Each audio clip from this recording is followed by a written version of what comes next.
টি-20 ক্রিকেটে ব্যাটের ঝড়ই যেন রূপকথার মতো। 4 ছক্কার তাণ্ডবে বোলাররা অদৃশ্য, তবু এই ঝড়ে কেউ কেউ কৌশল, ধারাবাহিকতা ও মেধা দিয়ে নিজের আলাদা পরিচয় তৈরি করেন।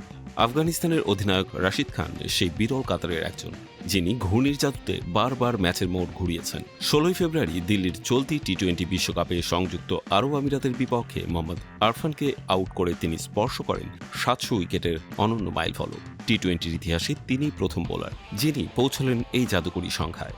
আরফানের আউটটি ছিল হিট উইকেট, যা রশিদের ক্যারিয়ারেও প্রথম হিট উইকেট শিকার। কাকতালীয়ভাবে সেটি হয়ে থাকল তার 700তম উইকেট। মাত্র 518 ম্যাচে এই উচ্চতায় পৌঁছানোর রশিদের ধারাবাহিকতা চোখে পড়ার মতো।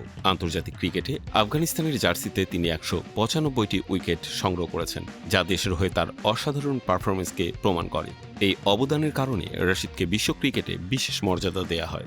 রশিদের ফ্রাঞ্চাইজি ক্রিকেটের পারফরমেন্সও আন্তর্জাতিক পর্যায়ের মতোই চমকপ্রদ। আইপিএলে তিনি মোট 158 উইকেট তুলেছেন। সানরাইজার্স হায়দরাবাদের হয়ে 93টি এবং গুজরাট টাইটান্সের হয়ে 65টি। অস্ট্রেলিয়ার বিগ ব্যাশ লিগে অ্যাডিলেডেড স্ট্রাইকার্সের জার্সিতে তার সংগ্রহ 98টি উইকেট। পাকিস্তান সুপার লিগে লাহোর কালান্দার্সের হয়ে তার ঝুলিতে আছে 44টি উইকেট। উইকেটের তালিকায় রাশিদের ধারের কাছে আপাতত কেউ নেই। 582 ম্যাচে 631 উইকেট নিয়ে দ্বিতীয় স্থানে আছেন ডোয়েন ব্রেভো।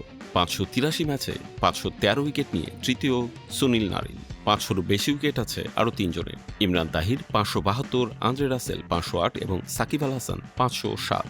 টি-20 দ্রুতগতির খেলোয়াড় রাশিদ খান লেগ স্পিন, গুগলি এবং নিখুঁত নিয়ন্ত্রণের মাধ্যমে নিজের অসাধারণ দক্ষতার প্রমাণ করেছেন। 700 উইকেটের এই মাইলফলক শুধু তার ক্যারিয়ারের সাফল্য নয়, এটি পুরো টি-20 ক্রিকেটের ইতিহাসের এক গৌরবময় অধ্যায় বটে।